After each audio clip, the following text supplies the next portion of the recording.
So in order to be a good menstruating body, we need to portray no evidence of menstruation. We need to manage menstruation so that there's no blood seen and there's no really discussion of menstruation itself. And I think that's the hand of patriarchy, the invisible hand of patriarchy. I think it's locked in the hand of capitalism, whereby the body gets seen as a problem to be solved through engagement with consumer culture.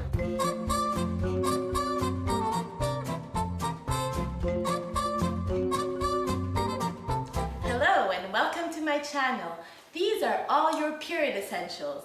So I use all these products whenever I have my period, and right now I am menstruating. So these products range between products I use for hygiene and products I use to manage the pain. The first one I use is Always Cotton Soft.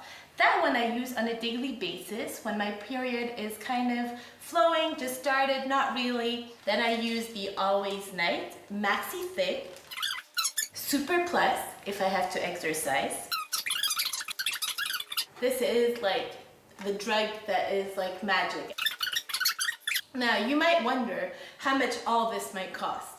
So we're gonna do the math together, okay? I have all the prices, I have my paper to write the numbers, and I have my calculator to calculate the numbers. So the Always one, this one, is 1860 dirhams. This one, the Always Night, is 1850. And your total is 413.75. That's in dirhams. In dollars, that equates to divided by $112. And taking into account that we women menstruate around 460 times in our lifetime, let's multiply this by 460 times. That's $51,000, 718. $51,000, 718. That's a lot of money. Thank you for watching Period Essentials. I hope this was helpful. See you next time.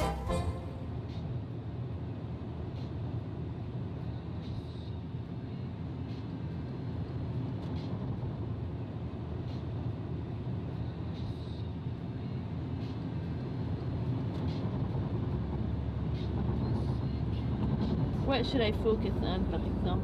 On your career, on your studies, on your daughter, on your husband, on your... On your husband the most. Yes. Shut up, Jordy.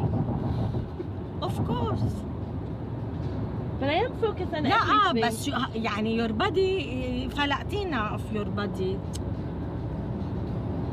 So why do you This think is not normal, Leia. This is not normal. But a lot of people have this No, issues. they are mentally retarded, and you want to be like them?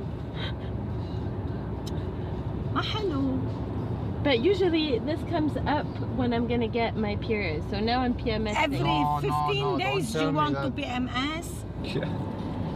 But why do you think I have issues like that? ما Because بعرف. You give it too much importance.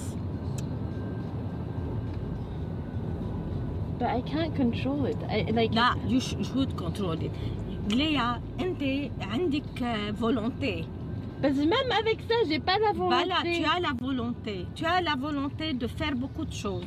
But I think maybe it's hormonal. You don't. لا you لا don't لا get- أنت عم بتحطي براسك. انت ما هالأشياء. بتحسي حالك ناصحة قبل ما كنت ما تجيكي؟ فرقانة معي. Ok, ناصحة. Je m'aime, je me trouve très belle comme ça et j'ai beaucoup de succès. Je n'ai pas de complexe ni avec ta poitrine, ni ma taille, ni avec ma grandeur. ولا مرة؟ لا je m'accepte maman, je m'accepte, je suis bien comme je suis. طب ليه أنا عندي هالمشكلة؟ ما بعرف why you have هيك كل وقت إنه you want to You're not kill PMS. yourself for I am sports. PMSing. You start PMSing on the 25th. It's here. So don't scare me. But we're almost at 26 though. 25th and we're not. Yeah. 25th is her period date. No, I get my period. You know when I get my period? 25th is her PMS. No, you know when I get my period? On the day I travel. On the which day? The 30th. Oof. و5 days PMSing. No, sometimes it's 2 weeks. Sometimes it's the whole month. الله ايه. ليه يا ماما والله لازم تكبري عقلك. هلا وين الحفلة؟ بالأنيل فرنسي. ايه بس وين بالاوديتوريوم؟ I guess وين بدك بس تكون؟ فتحتها برنادات. ليه؟ سبقتها اللي فورمي. While researching the topic of the menstrual taboo, many articles seems to refer to religion as the main cause behind it. So I decided to interview religious figures to understand the impact of religion on our current views on periods. I interviewed a rabbi, an imam, and a priest. I wanted to know how these religions define menstruation. Menstruation is a normal procedure or process.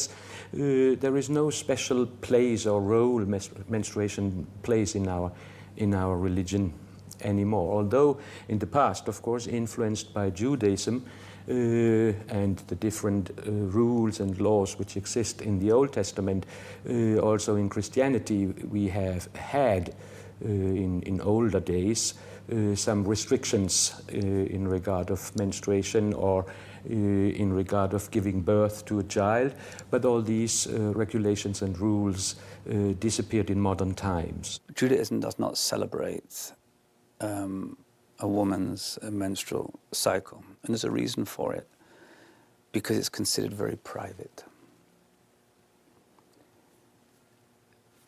It's considered so private that the rabbis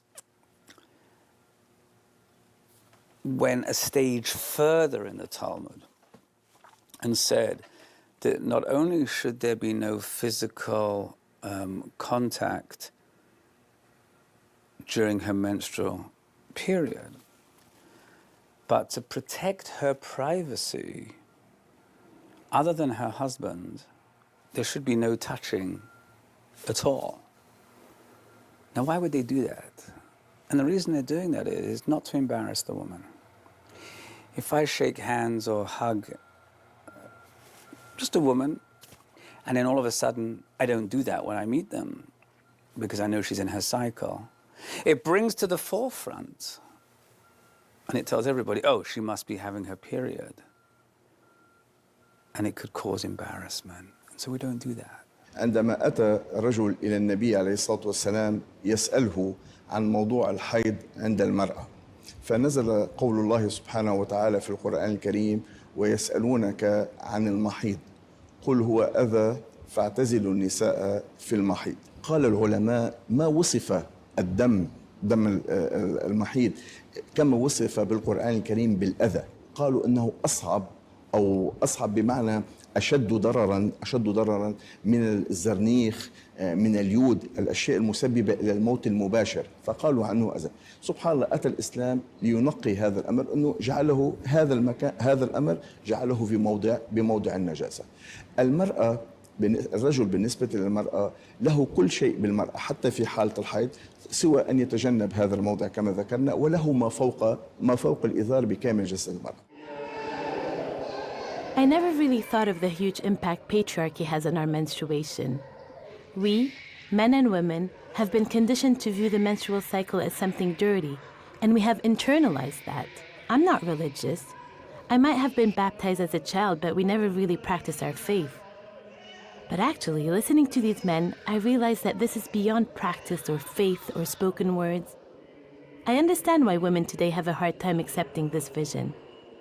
I myself am appalled by the idea that men have dictated for years and still dictate how I deal with my body.